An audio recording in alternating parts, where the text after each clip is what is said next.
दोस्तों मैं नील आज आपको कहानी सुनाऊंगा दो चुड़ैलें। एक रेलवे स्टेशन में दो चुड़ैल बनी रहती थी, जिनमें से एक का नाम अंकिता, दूसरे का नाम आरती था। रात के 3 बजे एक ट्रेन उसी रेलवे स्टेशन में आकर रुकी। पूरा रेलवे स्टेशन सुनसान था, जहाँ सिर्फ सन्नाटा था। उसी समय तेज हवाएं चलने लगी और ट्रेन के अंदर बैठे सभी पैसेंजर डर की वजह से अपनी अपनी खिड़कियां बंद कर लेते हैं। किसी भी पैसेंजर में इतनी हिम्मत नहीं थी कि वो बाहर जाना तो दूर की बात है, बल्कि बाहर देखने की भी हिम्मत नहीं कर रहा था। उसी ट्रेन में बैठी एक महिला अपने पति से पूछती है, सुनिए, ये रेलवे स्टेशन इतना सुनसान क्यों? ये ट्रेन आगे क्यों नहीं बढ़ रही? यहाँ पर कोई बाहर क्यों नहीं जा रहा? स्टेशन से आने के बाद सबने अपनी खिड़कियाँ क्यों बंद कर दी? उसकी बात सुन पास सीट में बैठे एक बूढ़ा आदमी कहता है, शांत हो जाओ, कुछ मत कहो। अगर अपनी और अपनी हमारी जान की रक्षा चाहती हो तो भगवान के लिए भी चुप रहो। वो दोनों चुड़ैल अभी भी बाहर ही घूम रही है। सुनकर वो औरत बहुत डर जाती है। उसी ट्रेन के वीआईपी वाले डब्बे में एक परिवार होता है जो नैनीताल जा रहा होता है, लेकिन एक राघव नामक लड़का खिड़की से बाहर देखता है और सोचता है कि मैंने पहली बार किसी स्टेशन को इतना सुनसान देखा है। तभी वहाँ पर उसे दो औरतें दिखाई देती है जो चाय बेच रही होती हैं। राघव उन औरतों को पास बुलाता है और चाय देने के लिए बोलता है। जैसे ही राघव चाय लेने के लिए हाथ को आगे बढ़ाता है तो वो चाय वाली औरतें उसका हाथ पकड़ लेती है और देखती देखते एक भयानक चुड़ैल में बदल जाती है। ये देखकर राघव बहुत घबरा जाता है। उसमें से एक चुड़ैल राघव के दोनों हाथों को काट देती है और दूसरी चुड़ैल उसकी मुंडी काट कर अपने बोरे में डाल लेती है। राघव की चीन सुनकर ट्रेन के अंदर बैठे सारे पैसेंजर बहुत डर जाते हैं। राघव को मारने के बाद वे दोनों चुड़ैल जोर जोर से चिल्लाते हुए कहती है, हम किसी को नहीं छोड़ेंगे, सबके सब मरोगे। जब वो ट्रेन चलने लगती है तब जाकर वो बूढ़ा आदमी उन दोनों बहनों के बारे में उस औरत को बताने लगता है। वह दोनों बहनें सहारनपुर की रहने वाली और सहारनपुर में अपने माता पिता के साथ रहती थी, लेकिन अचानक से एक दिन उसके माता पिता का देहांत हो गया, जिससे दोनों बहनें अनाथ हो गई। ये दोनों बहनें सहारनपुर से बम्बई जा रही थी अपने चाचा चाची के घर, लेकिन किसी ने इसी रेलवे स्टेशन में उसकी हत्या कर दी और आज तक रहस्य बना हुआ है किसने और क्यों इन दोनों बहनें की हत्या की। और मैं भी इसी बात का रहस्य जानने के लिए शहर जा रहा हूँ ताकि पता लगा सके कि इन दोनों बहनों की भयानक तरीके से हत्या की गई है। वह बूढ़ा आदमी जब मुंबई पहुंचा तो सबसे पहले उसके चाचा घर गया। जाकर उसे पता चला कि कुछ महीने पहले उसके चाचा का हार्ट अटैक से देहांत हो गया। उस घर में अब सिर्फ और सिर्फ अंकिता और आरती की चाची थी, जिसने ये बताया कि उनके पति मरने से पहले बहुत उदास रहते थे। शायद उनको किसी बात की परेशानी थी, वो मुझसे नहीं बता सकते थे। मरने से पहले मुझे उनकी जेब से एक चिट्ठी मिली, शायद ये आपके काम आ जाए। ये सब बूढ़ा आदमी उस चिट्ठी को खोलता है तो उसमें से एक पता होता है। वो चिट्ठी में लिखे गए पते पर जाता है, जहाँ पर उसको एक बहुत ही आना जाना मामा और सिद्ध तांत्रिक मिलता है। वह बूढ़ा आदमी सारी बातें उस तांत्रिक को बताता है और पूछता है कि क्या उन दोनों बहनों की हत्या की गई और अब कैसे उनको मुक्ति मिल सकती है। तांत्रिक कहता है, हाँ, मुझे ये बात पता है कि अंकिता आरती दोनों मरने के बाद चुड़ैल बन गई। बूढ़ा आदमी ये सब सुनकर हैरान हो जाता है और पूछता है, आपको कैसे पता? आप उसके चाचा जी को कैसे जानते हो? तांत्रिक बताता है, उसके चाचा रतनलाल के मन में लालच आ जाता है। भैया भाभी के मरने के बाद अब गाँव की सारी जमीन जायदाद को हड़पना चाहते थे, लेकिन उनके बीच की सबसे बड़ी रुकावट थी अंकिता और आरती। लालच में आकर उनके चाचा ने उन दोनों बहनों की हत्या करवा दी, लेकिन वो दोनों मरने के बाद चुड़ैल बन गई। अब उस रेलवे स्टेशन से गुजरने वाले हर इंसान को मारती थी। ऐसी बातें सुनकर उनके चाचा जी बहुत घबरा गए। हमेशा इस बात से उदास रहते थे। एक दिन उनका अचानक से देहांत हो गया। ये सारी बातें सुनकर वो बूढ़ा आदमी हैरान हो जाता है। फिर उन दोनों बहनों की मौत का कारण कोई और नहीं बल्कि उसके सगे चाचा चाची थे। फिर वह बूढ़ा आदमी तांत्रिक से उन दोनों बहनों की मुक्ति का रास्ता पूछता है, कैसे उन दोनों को मुक्ति मिल सकती है। तांत्रिक बताता है कि उन दोनों की तब तक मुक्ति नहीं मिल सकती जब तक वह स्वयं न चाहे। फिर वह तांत्रिक और बूढ़ा आदमी दोनों उसी रेलवे स्टेशन में जाते हैं। वहाँ उन दोनों बहनों की आत्मा भटक रही होती है। तांत्रिक को देखकर दोनों बहनें गुस्से से लाल हो जाती है और तांत्रिक को कहती है, अगर हमारी सलामती चाहता है, अपनी सलामती चाहता है तो यहाँ से चला वरना तेरा भी यही हाल करेंगे जो बाकी लोगों के साथ किया। तांत्रिक उन दोनों बहनों को उनकी मृत्यु का रहस्य बताता है। उनके चाचा चाची की आत्मा को बुलाता है, जिससे उनसे पता चल सके कि वह सच बोल रहा है।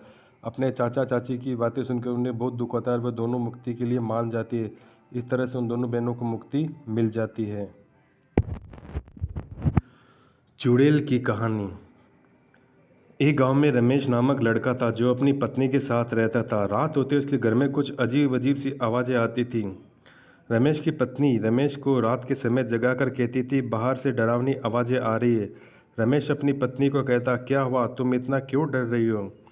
उसकी पत्नी कहती कि इस ज़मीन के अंदर से किसी के चीखने की आवाज़ आ रही है, आप कुछ कीजिए, मैं इसे डर के माहौल में नहीं रह सकती। तभी रमेश कहता है, ठीक है, मैं सुबह होते ही ज़मीन को खुदवा दूंगा, तुम अब सो जाओ, रात काफ़ी हो गई। रमेश की बीवी डरते डरते सारी रात गुजार देती है। अगले दिन सुबह होते ही रमेश गांव में जाकर किसी आदमी को कहता है, भाई आप मेरे साथ चलो, आपको हमारे घर ज़मीन की खुदाई करनी है। तभी वह आदमी कहता है, मुझे उस ज़मीन को नहीं खोदना, मैंने सुना है तुम्हारे घर की ज़मीन के नीचे चुड़ैलों का वास है, अगर मैंने उस ज़मीन की खुदाई की तो वह चुड़ैल मेरा सर काट देगी। तभी रमेश उसे कहता है, चल जा यहाँ से, तुम तो डरपोक हो, मैं किसी भूत प्रेत पर विश्वास नहीं करता। तब रमेश घर की ओर चला जाता है। फिर रात होते ही डरावनी आवाज़ें फिर से आने लगती है। तभी रमेश की पत्नी की नींद खुलती है। वह रमेश को जगाती हुई कहती है कि आवाज़ फिर से आने लग गई है, आज आपको कुछ ना कुछ करना ही होगा, अगर आपने आज कुछ नहीं किया तो मैं अपने मायके चली जाऊंगी। इतने में रमेश उठता है और कुल्हाड़ी लेकर ज़मीन को खोदने लग जाता है। रमेश कुछ ही देर में गड्ढा खोद लेता है। तभी वहाँ से डरावनी आवाज़ें तेज़ी से आने लगती है और उस गड्ढे में बदबू भी आने लग जाती है। जैसे ही रमेश गड्ढे के अंदर जाकर देखता है तो उसे एक औरत की लाश मिलती है। फिर वो उस लाश को गड्ढे से बाहर निकलता है। तभी रमेश की पत्नी कहती है, यह लाश किसकी है और हमारे घर पर कैसे आई? रमेश कहता है, ये तो मुझे नहीं पता। फिर रमेश की पत्नी कहती, कहीं ये आवाज़ इस लाश की वजह से तो नहीं आ रही थी? रमेश कहता है, मुझे तो समझ नहीं आ रहा ये लाश कहाँ से आई। तभी उसकी पत्नी कहती है, इस लाश से कपड़ा हटाना पड़ेगा, कहीं ये हमारी जान पहचान का हो। रमेश कहता है, तुम्हारा दिमाग तो ख़राब नहीं हो गया, अगर वह चुड़ैल निकली फिर? तभी उसकी पत्नी कहती है, मैंने अपनी ज़िंदगी में आपसे ज़्यादा डरपोक कोई नहीं देखा जो लाश से भी डर रहा है। फिर रमेश की पत्नी उस लाश से कपड़ा हटाती है तो उसकी आंखें फटी की फटी रह जाती है। वह देखते हुए एक चुड़ैल की लाश है। रमेश की पत्नी डर के मारे चिल्लाती है और कहने लगती है, मैं मर गई है तो कोई चुड़ैल की लाश है कि तुमने इस लाश को बाहर निकाल कर गलती तो नहीं कर दी? मुझे डर लग रहा है। फिर रमेश उस लाश को उठाकर वापस गड्ढे में रख देता और कहता है, हमें अब यहाँ नहीं रुकना चाहिए, चलो यहाँ से जल्दी चलते हैं। जैसे ही रमेश भागने लगता है वह चुड़ैल उसका पैर पकड़ लेती है। रमेश ज़ोर ज़ोर से चिल्लाने लग जाता और कहता है, मैं मर गया, कोई मुझे इस चुड़ैल से छुड़वाओ।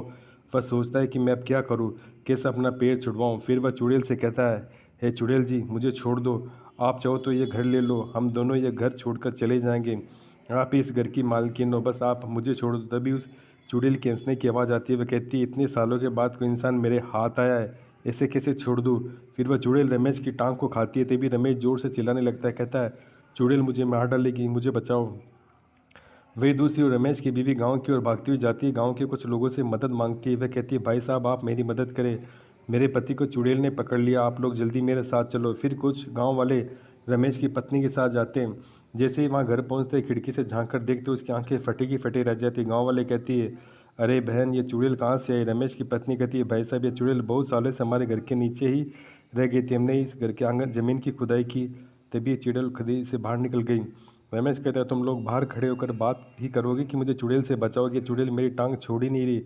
तभी गांव के लोग कहते हैं, चुड़ैल ने तो रमेश भाई के पैर को काट खाया है, अब यह भी भूत बन जाएंगे। तभी दूसरा आदमी कहता है, अरे भाई चुड़ैल से तुम्हारी टांग को काट लिया, अब तुम्हें अपनी जान बचाने के लिए अपनी टांग को काटना पड़ेगा, नहीं तो इसका जहर तुम्हारे पूरे शरीर में फैल जाएगा, तुम भी चुड़ैल जैसे बन जाओगे। तभी रमेश जोर से चिल्लाता है। वह चिल्लाते हुए कहने लगता है, मैं मर गया, मैं अपनी टांग को नहीं काट सकती। तभी वो दूसरा आदमी कहता है, ठीक है भाई तुम इसकी तरह भूत बन जाओ। रमेश की पत्नी कहती है, भाई साहब आप कैसी बातें कर रहे हैं, भूत बन गया तो मेरा क्या हो गया? वह रमेश को कहती है, अपनी टांग काट कर खुद इस चुड़ैल के चंगुल से आज़ाद क्यों नहीं कर देते?